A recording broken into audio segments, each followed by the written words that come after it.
Crypto chart অ্যানালাইসিসের পক্ষ থেকে আপনাদের প্রত্যেককে স্বাগত জানিয়ে শুরু করছি এই ভিডিওটি। তো প্রথমে একটু মার্কেটের দিকে নজর রেখে তারপরে অনেকেই কোর ডাও কয়েনটি নিয়ে একটা অ্যানালাইসিস চাইছিলেন, তাই কোর ডাও কয়েনটি নিয়ে মেনলি এই ভিডিওটি করব।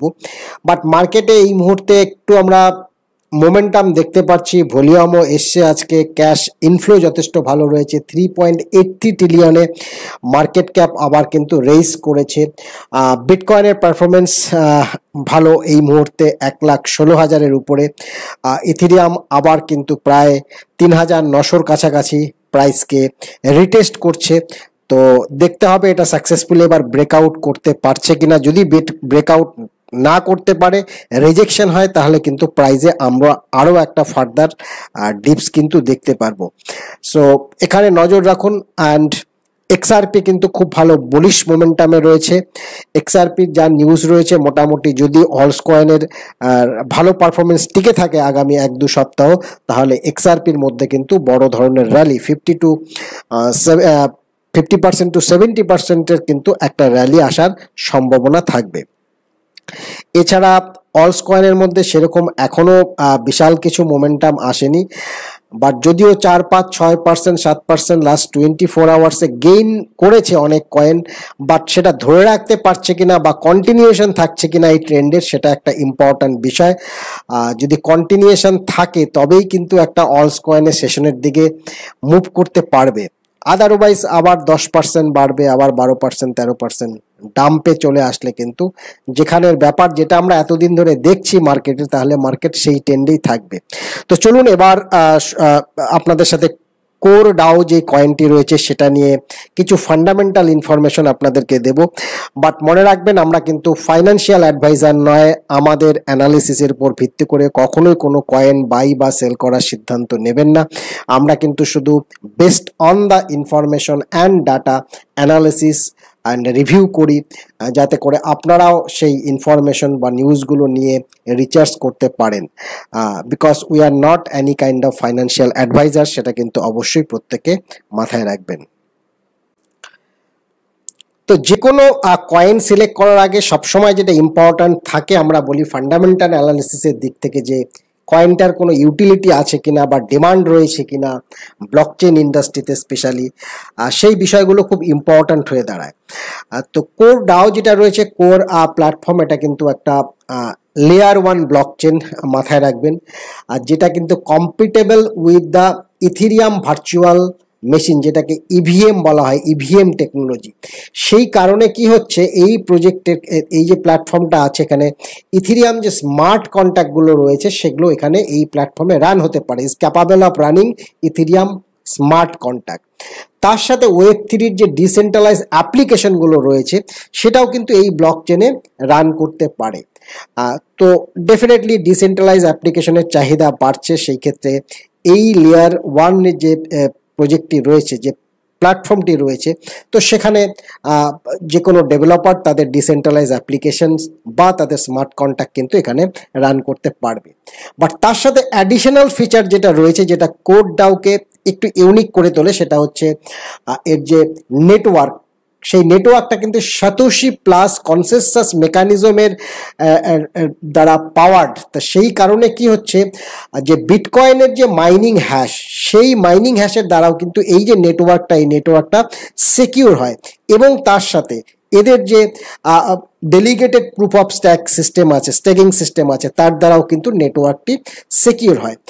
তো এটা একটা এরকম protocol in a single word যদি আমরা যেটা বলি, এটা একটা ইনফ্রাস্ট্রাকচার বা একটা প্ল্যাটফর্ম বলতে পারি ফর দ্য ওয়েব3 অ্যাপ্লিকেশন, যেটা যেই নেটওয়ার্কের কিন্তু সিকিউরিটিটা ডেলিগেটেড বিটকয়েন মাইনিং হ্যাশের মাধ্যমেও হয়, আবার এদের যে ডেলিগেটেড প্রুফ অফ স্ট্যাক রয়েছে, ডিপজ যেটাকে বলা হয়, সেটার মাধ্যমে হয়।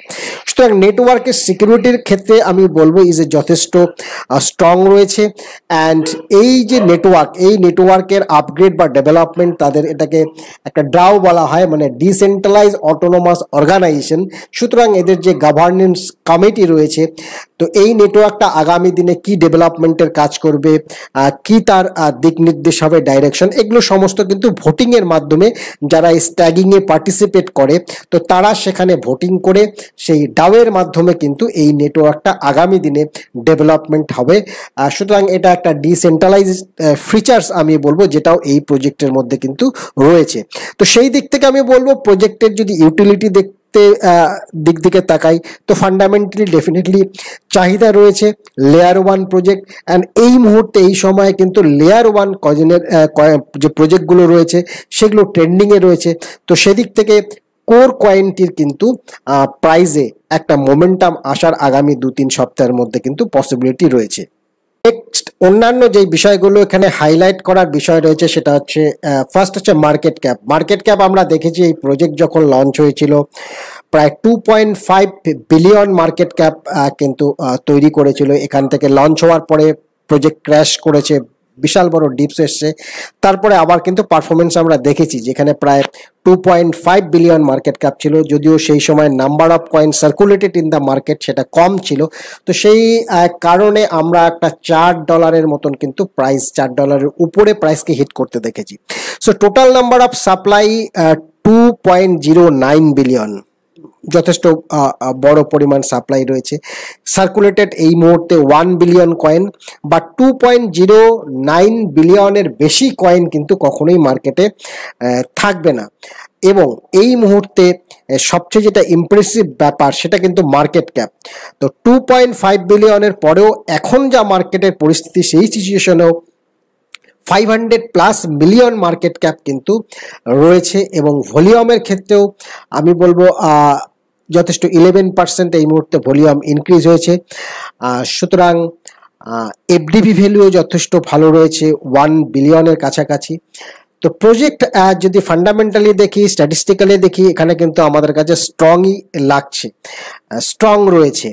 1 বিলিয়ন নাম্বার অফ সাপ্লাই এই মুহূর্তে মার্কেটে যথেষ্ট রয়েছে। কয়েনবেস এক্সচেঞ্জের মতন এক্সচেঞ্জে লিস্টেড হয়েছে, বাট এখনো বাইন্যান্সে কিন্তু কয়েনটি লিস্টেড হয়নি।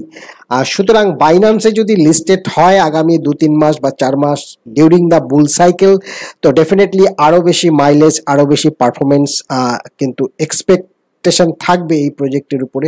এই মুহূর্তে 0.50 সেন্ট প্রাইস রয়েছে, $4 উপর থেকে একদম বটম লাইনেই আমি বলবো প্রাইস রয়েছে।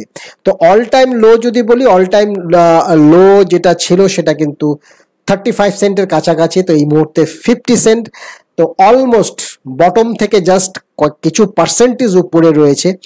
তো still at the bottom level. তো anyone is thinking for a good fundamental coin, তো কোড ডাও একটা কিন্তু তাদের জন্য অপশন হতে পারে।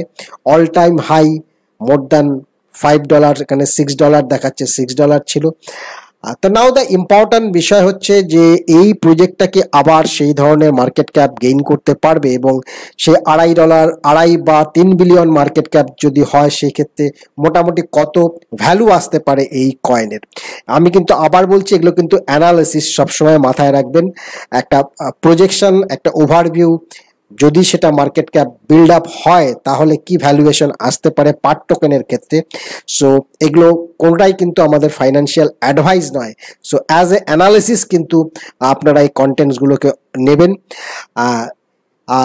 আর একটা যেটা বিষয় আমি বলবো সেটা হচ্ছে টোটাল নাম্বার অফ হোল্ডার্সের সংখ্যা যদি দেখেন সেটা কিন্তু যথেষ্ট বড় রয়েছে। প্রায় কারেন্ট অ্যাড্রেসের সংখ্যা কিন্তু অনেক বড়, প্রায় 62 কোটি, 8,06,204 কিন্তু অ্যাড্রেস রয়েছে।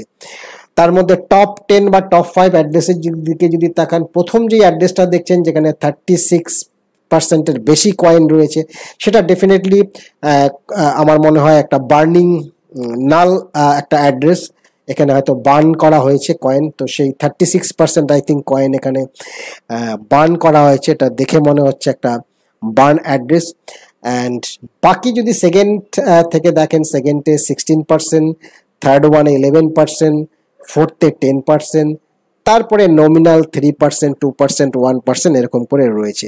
So distribution of the coin, এই যে 1 বিলিয়ন কয়েন যে মার্কেটে সার্কুলেটেড হয়েছে, তাতে মোটামুটি 2-3টা অ্যাকাউন্টে 16%, 10% প্লাস কয়েন রয়েছে। বাকি সমস্ত অ্যাড্রেসে কিন্তু ঠিকঠাক ডিস্ট্রিবিউশন রয়েছে। তো বড় কোনো ধরনের দাম হওয়ার যে পসিবিলিটি, সেটা হয়তো এই প্রজেক্টে এই মুহূর্তে সেই ধরনের কোনো রেড ফ্ল্যাগ কিন্তু নেই। সো নাও দ্য ভ্যালুয়েশন, প্রজেক্টের ভ্যালুয়েশন কি হতে পারে, সেটা একটা ইম্পর্ট্যান্ট বিষয়। যেটা বললাম, 2.5 থেকে 3 বিলিয়নের কাছাকাছি মার্কেট ক্যাপ বিল্ড আপ করতে পেরেছিল আফটার লঞ্চিং। তারপরে তো নতুন যেগুলো প্রজেক্ট, সেখানে আমরা দেখেছি সব প্রজেক্টেই ডাউন হয়েছে, 70-90% অব দি প্রাইজে ক্র্যাশ রয়েছে। তো এখান থেকে যদি আবার ওই $2.5-3 2.5 থেকে 3 বিলিয়ন মার্কেট ক্যাপ যদি গেইন করতে পারে, তো এই মুহূর্তে 1 বিলিয়ন কয়েন রয়েছে। তো ক্যালকুলেশনটা সিম্পল, 1 বিলিয়ন কয়েন যদি 3 বিলিয়ন মার্কেট ক্যাপ তৈরি করে, তাহলে 1 টোকেনের ভ্যালুয়েশন আসতে পারে $3 কাছাকাছি। আর যদি মোটামুটি 4 থেকে 5 বিলিয়ন মার্কেট ক্যাপ যায়, that should be the great performance. যদি সেরকম গ্রেট পারফরমেন্সের দিকে যায়, ইন দ্যাট কেস যা অল টাইম হাই যেটা ছিল, সেটাকে হয়তো রিক্লেম করতে পারে। তো অ্যারাউন্ড দিস আমি বলবো প্রাইস পোটেনশিয়ালিটি রয়েছে বিটুইন 3 to 4 পসিবিলিটি রয়েছে। প্রজেক্ট হিসাবে আমি বলবো স্ট্রং রয়েছে। আর কমিউনিটি, অ্যাক্টিভ কমিউনিটি রয়েছে, কারণ রেগুলার বেসিস ওদের যে আমরা এক্স হ্যান্ডেল দেখি, সেখানে কমিউনিটিতে বিভিন্ন কল হয়, এবং টেকনিক্যাল ডেভেলপমেন্টের ক্ষেত্রেও বিভিন্ন যে আপডেটসগুলো রেগুলার, সেগুলো তাদের এক্স হ্যান্ডেলে রেগুলার আসে। এবং হিউজ নাম্বার অফ কিন্তু হোল্ডার্স রয়েছে, যেটা আমি দেখালাম, বড় নাম্বার অফ হোল্ডার্স রয়েছে, বড় কমিউনিটি রয়েছে।